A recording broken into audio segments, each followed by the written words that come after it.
Abhishek live connect ಆಗಿದ್ದಾರೆ. ಅಭಿಷೇಕ್, ನಾವು ಹಿಮಂತ ಬಿಸ್ವ ಶರ್ಮಾನ ನೋಡಿದೀವಿ, ಹಾಗೇನೆ ಮಹಾರಾಷ್ಟ್ರದಲ್ಲಿ ಶಿಂಧೆನ ಕೂಡ ನೋಡಿದೀವಿ. ಕರ್ನಾಟಕದಲ್ಲಿ ಡಿಕೆಶಿ ಏನಾಗ್ತಾರೆ ಅನ್ನೋ ಪ್ರಶ್ನೆ ಇವಾಗ. ಆದ್ರೆ ಅಷ್ಟು ಸುಲಭಕ್ಕೆ ಏನೋ ಒಂದು ಕನ್ಕ್ಲೂಷನ್ ಬಂದ್ಬಿಡಕ್ಕಾಗಲ್ಲ. ಯಾಕಂತಂದ್ರೆ ಡಿ ಕೆ ಶಿವಕುಮಾರ್ ಪಕ್ಕಾ ಕಾಂಗ್ರೆಸ್ ಮ್ಯಾನ್ ಅನ್ನುವಂಥದ್ದು ಕೂಡ ಗೊತ್ತಿರ್ತಕ್ಕಂಥದ್ದೇ. ಹಾಗಾಗಿ ಏನಾಗಬಹುದು, ಈಗ ಎರಡೂ ಪಾಳೆಗಳಲ್ಲಿ ನಿಜವಾದ ಸಂಚಲನ ಉಂಟಾಗಿದೆ ಅಂತ. ಸೊ ಏನಾಗ್ತಾ ಇದೆ ಎರಡೂ ಪಾಳೆಗಳಲ್ಲಿ?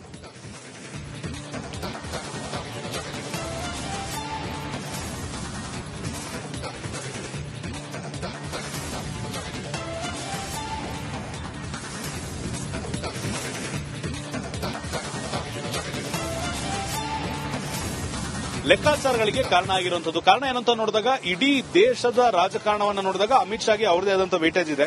ಮತ್ತೊಂದು, ಯಾವುದೇ ರಾಜ್ಯದಲ್ಲಿ ಏನೇ ಆಪರೇಷನ್ ಆಗಬೇಕಿದ್ರೂ ಕೂಡ ಕಾಂಗ್ರೆಸ್ ವತಿಯಿಂದ ಡಿ ಕೆ ಶಿವಕುಮಾರ್ ಅವರನ್ನ ಕಳಿಸ್ತಾರೆ. ಯಾಕೆಂದ್ರೆ ಎಲ್ರಿಗೂ ಗೊತ್ತು, ಅವರಿದ್ರೆ ಅಲ್ಲಿ ಕೆಲಸ ಆಗುತ್ತೆ, ಅವರು ಟ್ರಬಲ್ ಶೂಟರ್ ಅಂತ ಎಲ್ರಿಗೂ ಗೊತ್ತಾಗಿರುವಂತದ್ದು. ಈ ಸಂದರ್ಭದಲ್ಲಿ ಅವರಿಬ್ರು ಒಂದೇ ವೇದಿಕೆ ಹಂಚಿಕೊಂಡಿರೋದ್ರಿಂದ ಒಂದು ಆಂತರಿಕವಾಗಿ ಕಾಂಗ್ರೆಸ್ನಲ್ಲಿ, ಮತ್ತೊಂದು ಕಡೆ ವಿಪಕ್ಷವಾಗಿರುವಂತಹ ಬಿಜೆಪಿ ಅವರ ಅಂತರಂಗದಲ್ಲೂ ಕೂಡ ಒಂದಿಷ್ಟು ಲೆಕ್ಕಾಚಾರ ಆರಂಭ ಆಗಿರುವಂತದ್ದು. ಬಿಜೆಪಿ ಪಾಲಿಟಿಕ್ಸ್ ನ ನೋಡಿದಾಗ ಬಿಜೆಪಿಯ ಮುಂದಿನ ನಾಯಕ ಯಾರು ಅನ್ನೋ ಒಂದು ಪ್ರಶ್ನೆ ಇದೆ. ಯಾಕಂದ್ರೆ ಅವರ ಪಕ್ಷದಲ್ಲೇ ಅನೇಕ ತಂಡಗಳಾಗಿರೋದ್ರಿಂದ ಒಬ್ಬರಿಗೆ ಬಹುಮತ ಇಲ್ಲದೆ ಇರೋದ್ರಿಂದ ಡಿ ಕೆ ಶಿವಕುಮಾರ್ ಏನಾದರೂ ಬಿಜೆಪಿಗೆ ಸೆಳೆಯುವಂತ ಪ್ರಯತ್ನವನ್ನ ಅಮಿತ್ ಶಾ ಮಾಡ್ತಿದ್ದಾರೆ ಅನ್ನೋ ಪ್ರಶ್ನೆ ಕಾಡುತ್ತೆ. ಆದ್ರೆ ಬೇಸಿಕಲಿ ಈ ಒಂದು ಹಂತದಲ್ಲಿ ಅದನ್ನ ಎಲ್ಲರೂ ಕೂಡ ತಿರಸ್ಕರಿಸಬಹುದು. ಯಾಕೆಂದ್ರೆ ಅನೇಕ ಬಾರಿ ಡಿ ಕೆ ಶಿವಕುಮಾರ್ ಅವರೇ ಹೇಳಿದ್ದಾರೆ, ನಾನು ಹುಟ್ಟುತಃ ಕಾಂಗ್ರೆಸ್ ಆಗಿರೋನು, ಯಾವುದೇ ಕಾರಣಕ್ಕೂ ಬೇರೆ ಪಕ್ಷಕ್ಕೆ ಹೋಗುವಂತದಿಲ್ಲ, ಬೇಕಿದ್ರೆ ಬೇರೆಯವ್ರನ್ನ ಕರ್ಕೊಂಡ್ ಬರ್ತೀನಿ ಅಂತ ಹೇಳಿರುವಂತದ್ದು. ಅದೇ ಮಾತನ್ನ ಇಟ್ಕೊಂಡು ನಾವು ನೋಡೋದಾದ್ರೆ ಕಾಂಗ್ರೆಸ್ನ ಒಂದಿಷ್ಟು ಶಾಸಕರಾಗಿರ್ಬೋದು, ಸಚಿವರಾಗಿರ್ಬೋದು, ಸಿಎಂ ಸಿದ್ದರಾಮಯ್ಯ ಅವರ ಕಡೆ ಇರಬಹುದು, ಡಿಸಿಎಂ ಡಿ ಕೆ ಶಿವಕುಮಾರ್ ಕಡೆ ಇರಬಹುದು, ಎಲ್ಲರೂ ಹೇಳ್ತಿರೋದೊಂದೇ, ಬಿಜೆಪಿ ಹಾಗೂ ಜೆಡಿಎಸ್ನ ಶಾಸಕರು ನಮ್ಮೊಟ್ಟಿಗೆ ಸಂಪರ್ಕದಲ್ಲಿದ್ದಾರೆ.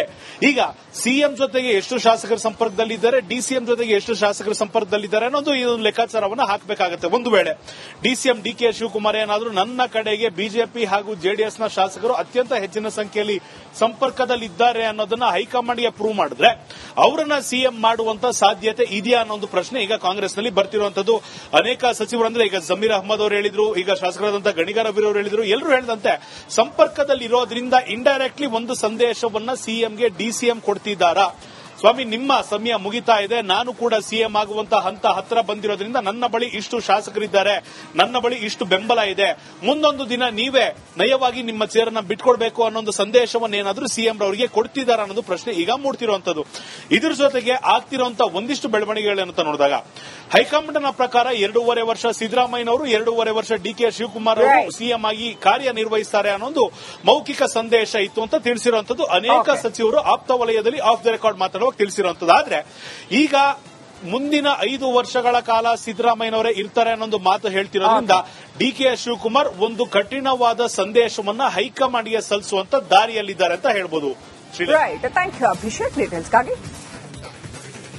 ಅಭಿಷೇಕ್ ಲೈವ್ ಕನೆಕ್ಟ್ ಆಗಿದ್ದಾರೆ. ಅಭಿಷೇಕ್, ನಾವು ಹಿಮಂತ ಬಿಸ್ವ ಶರ್ಮಾನ ನೋಡಿದೀವಿ, ಹಾಗೇನೆ ಮಹಾರಾಷ್ಟ್ರದಲ್ಲಿ ಶಿಂಧೆನ ಕೂಡ ನೋಡಿದೀವಿ. ಕರ್ನಾಟಕದಲ್ಲಿ ಡಿಕೆಶಿ ಏನಾಗ್ತಾರೆ ಅನ್ನೋ ಪ್ರಶ್ನೆ ಇವಾಗ. ಆದ್ರೆ ಅಷ್ಟು ಸುಲಭಕ್ಕೆ ಏನೋ ಒಂದು ಕನ್ಕ್ಲೂಷನ್ ಬಂದ್ಬಿಡಕ್ಕಾಗಲ್ಲ. ಯಾಕಂತಂದ್ರೆ ಡಿ ಕೆ ಶಿವಕುಮಾರ್ ಪಕ್ಕಾ ಕಾಂಗ್ರೆಸ್ ಮ್ಯಾನ್ ಅನ್ನುವಂಥದ್ದು ಕೂಡ ಗೊತ್ತಿರ್ತಕ್ಕಂಥದ್ದೇ. ಹಾಗಾಗಿ ಏನಾಗಬಹುದು, ಈಗ ಎರಡೂ ಪಾಳೆಗಳಲ್ಲಿ ನಿಜವಾದ ಸಂಚಲನ ಉಂಟಾಗಿದೆ ಅಂತ. ಸೊ ಏನಾಗ್ತಾ ಇದೆ ಎರಡೂ ಪಾಳೆಗಳಲ್ಲಿ?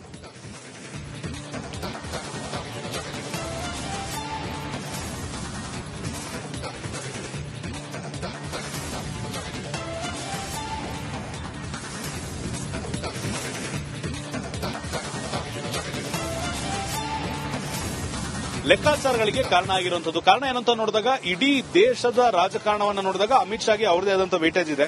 ಮತ್ತೊಂದು, ಯಾವುದೇ ರಾಜ್ಯದಲ್ಲಿ ಏನೇ ಆಪರೇಷನ್ ಆಗಬೇಕಿದ್ರೂ ಕೂಡ ಕಾಂಗ್ರೆಸ್ ವತಿಯಿಂದ ಡಿ ಕೆ ಶಿವಕುಮಾರ್ ಅವರನ್ನ ಕಳಿಸ್ತಾರೆ. ಯಾಕೆಂದ್ರೆ ಎಲ್ರಿಗೂ ಗೊತ್ತು, ಅವರಿದ್ರೆ ಅಲ್ಲಿ ಕೆಲಸ ಆಗುತ್ತೆ, ಅವರು ಟ್ರಬಲ್ ಶೂಟರ್ ಅಂತ ಎಲ್ರಿಗೂ ಗೊತ್ತಾಗಿರುವಂತದ್ದು. ಈ ಸಂದರ್ಭದಲ್ಲಿ ಅವರಿಬ್ರು ಒಂದೇ ವೇದಿಕೆ ಹಂಚಿಕೊಂಡಿರೋದ್ರಿಂದ ಒಂದು ಆಂತರಿಕವಾಗಿ ಕಾಂಗ್ರೆಸ್ನಲ್ಲಿ, ಮತ್ತೊಂದು ಕಡೆ ವಿಪಕ್ಷವಾಗಿರುವಂತಹ ಬಿಜೆಪಿ ಅವರ ಅಂತರಂಗದಲ್ಲೂ ಕೂಡ ಒಂದಿಷ್ಟು ಲೆಕ್ಕಾಚಾರ ಆರಂಭ ಆಗಿರುವಂತದ್ದು. ಬಿಜೆಪಿ ಪಾಲಿಟಿಕ್ಸ್ ನ ನೋಡಿದಾಗ ಬಿಜೆಪಿಯ ಬಿಜೆಪಿಯ ಮುಂದಿನ ನಾಯಕ ಯಾರು ಅನ್ನೋ ಒಂದು ಪ್ರಶ್ನೆ ಇದೆ. ಯಾಕಂದ್ರೆ ಅವರ ಪಕ್ಷದಲ್ಲೇ ಅನೇಕ ತಂಡಗಳಾಗಿರೋದ್ರಿಂದ ಒಬ್ಬರಿಗೆ ಬಹುಮತ ಇಲ್ಲದೆ ಇರೋದ್ರಿಂದ ಡಿಕೆ ಶಿವಕುಮಾರ್ ಏನಾದರೂ ಬಿಜೆಪಿಗೆ ಸೆಳೆಯುವಂತ ಪ್ರಯತ್ನವನ್ನ ಅಮಿತ್ ಶಾ ಮಾಡ್ತಿದ್ದಾರೆ ಅನ್ನೋ ಪ್ರಶ್ನೆ ಕಾಡುತ್ತೆ. ಆದ್ರೆ ಬೇಸಿಕಲಿ ಈ ಒಂದು ಹಂತದಲ್ಲಿ ಅದನ್ನ ಎಲ್ಲರೂ ಕೂಡ ತಿರಸ್ಕರಿಸಬಹುದು. ಯಾಕೆಂದ್ರೆ ಅನೇಕ ಬಾರಿ ಡಿಕೆ ಶಿವಕುಮಾರ್ ಅವರೇ ಹೇಳಿದ್ದಾರೆ, ನಾನು ಹುಟ್ಟುತಃ ಕಾಂಗ್ರೆಸ್ ಆಗಿರೋನು, ಯಾವುದೇ ಕಾರಣಕ್ಕೂ ಬೇರೆ ಪಕ್ಷಕ್ಕೆ ಹೋಗುವಂತದಿಲ್ಲ, ಬೇಕಿದ್ರೆ ಬೇರೆಯವ್ರನ್ನ ಕರ್ಕೊಂಡ್ ಬರ್ತೀನಿ ಅಂತ ಹೇಳಿರುವಂತದ್ದು. ಅದೇ ಮಾತನ್ನ ಇಟ್ಕೊಂಡು ನಾವು ನೋಡೋದಾದ್ರೆ ಕಾಂಗ್ರೆಸ್ನ ಒಂದಿಷ್ಟು ಶಾಸಕರಾಗಿರ್ಬೋದು, ಸಚಿವರಾಗಿರ್ಬೋದು, ಸಿಎಂ ಸಿದ್ದರಾಮಯ್ಯ ಅವರ ಕಡೆ ಇರಬಹುದು, ಡಿಸಿಎಂ ಡಿಕೆ ಶಿವಕುಮಾರ್ ಕಡೆ ಇರಬಹುದು, ಎಲ್ಲರೂ ಹೇಳ್ತಿರೋದೊಂದೇ, ಬಿಜೆಪಿ ಹಾಗೂ ಜೆಡಿಎಸ್ನ ಶಾಸಕರು ನಮ್ಮೊಟ್ಟಿಗೆ ಸಂಪರ್ಕದಲ್ಲಿದ್ದಾರೆ.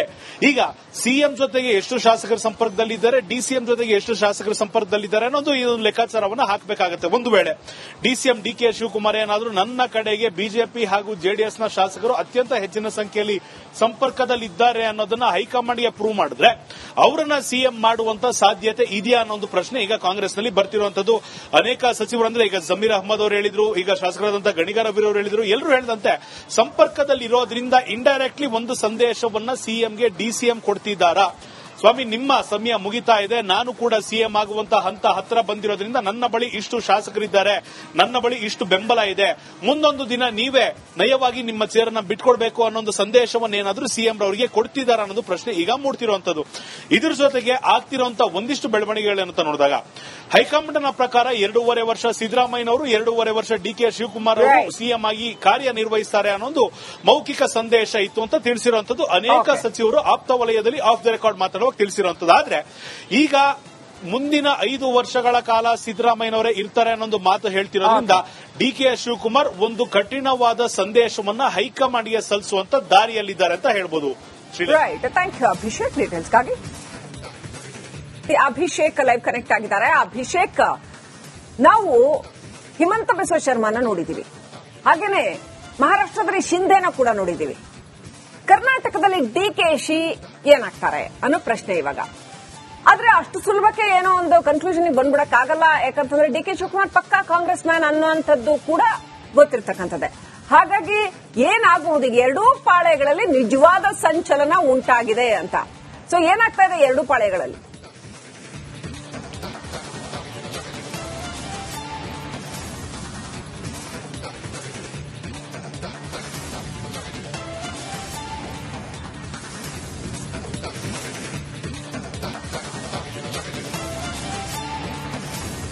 ಲೆಕ್ಕಾಚಾರಗಳಿಗೆ ಕಾರಣ ಆಗಿರುವಂತದ್ದು. ಕಾರಣ ಏನಂತ ನೋಡಿದಾಗ ಇಡೀ ದೇಶದ ರಾಜಕಾರಣವನ್ನು ನೋಡಿದಾಗ ಅಮಿತ್ ಶಾಗೆ ಅವರದೇ ಆದಂತಹ ವೇಟೇಜ್ ಇದೆ.